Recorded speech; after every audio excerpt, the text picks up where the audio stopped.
Is democracy about everyone being responsible or no one at all? Between China, the United States, and Japan, who is actually held accountable for everything?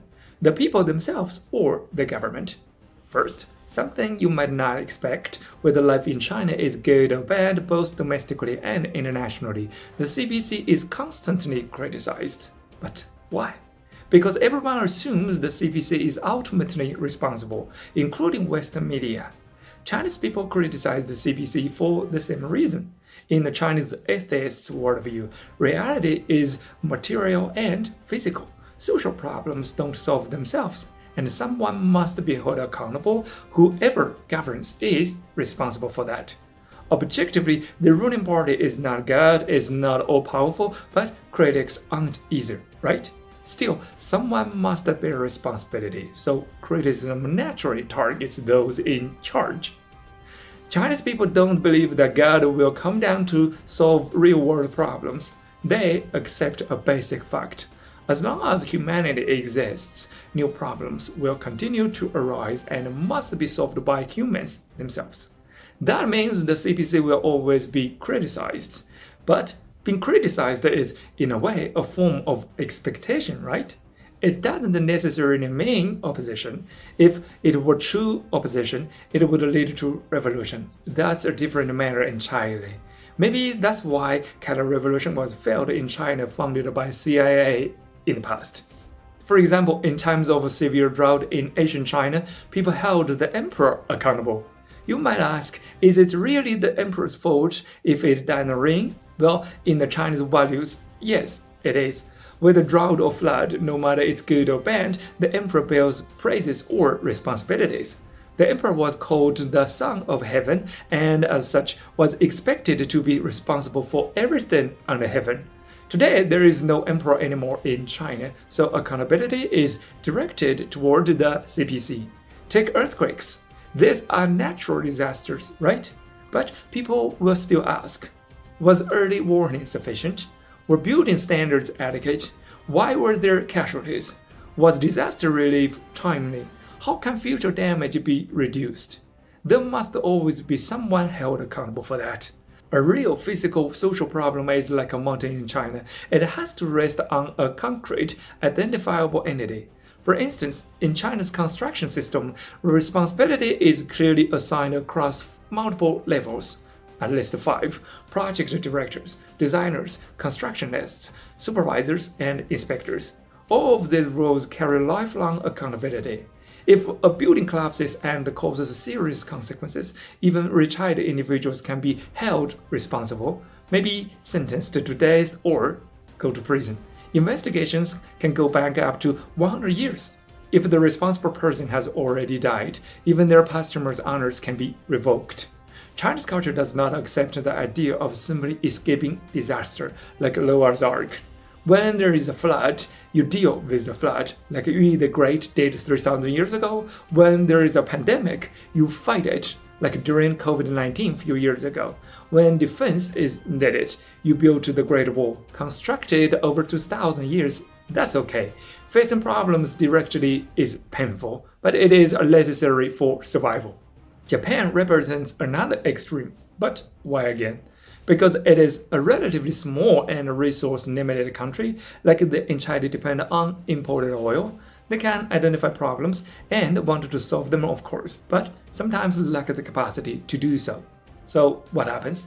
Instead of solving the problem, they may focus on holding an individual accountable, normally in the most extreme way: ritual suicide.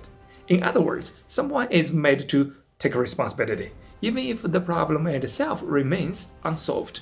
A nation without hardship often struggles to develop because of lacking unity, right? Just like you can't make bread without water. Japan's hardship helped it become a developed country, but if hardship becomes overwhelming, so great that it threatens crops, then development may stall or decline becomes inevitable.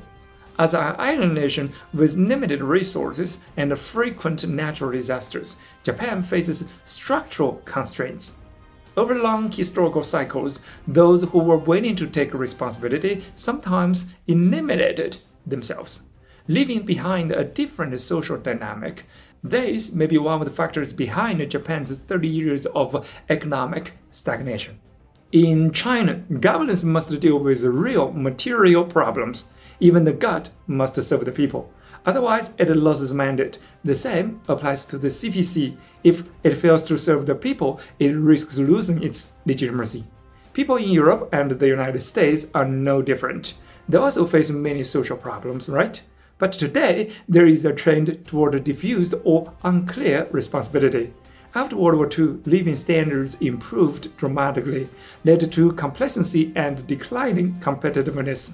Modern Western societies are often described as more idealistic, influenced by religious thinking, sometimes relying on reassurance like, it's gonna be okay. But the dishes don't wash themselves. You have to wash them by yourselves.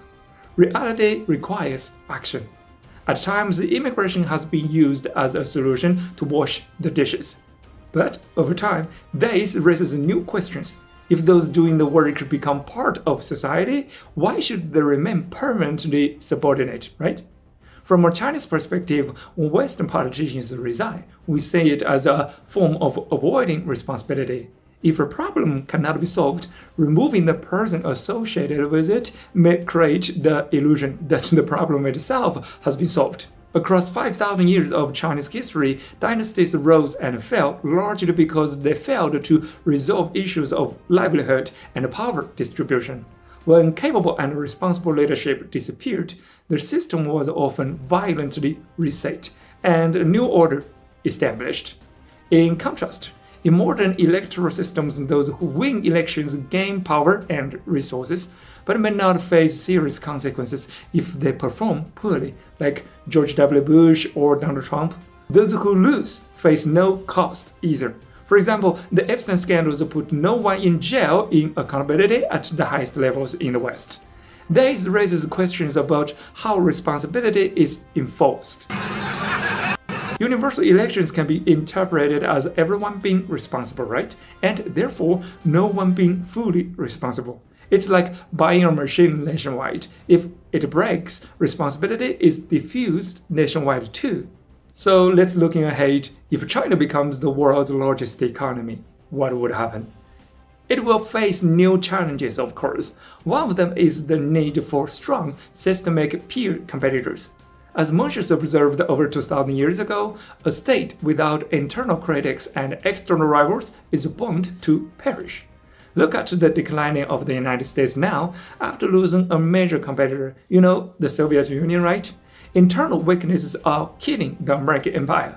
From this perspective, competition between nations, like a competition between companies, can drive progress for the whole humanity and make each other healthier. For ordinary people like you and me, competition leads to better outcomes, better technology, and better choices, right? So who's eventually accountable in your country? Subscribe, my friend, an Eastern perspective for reference to you.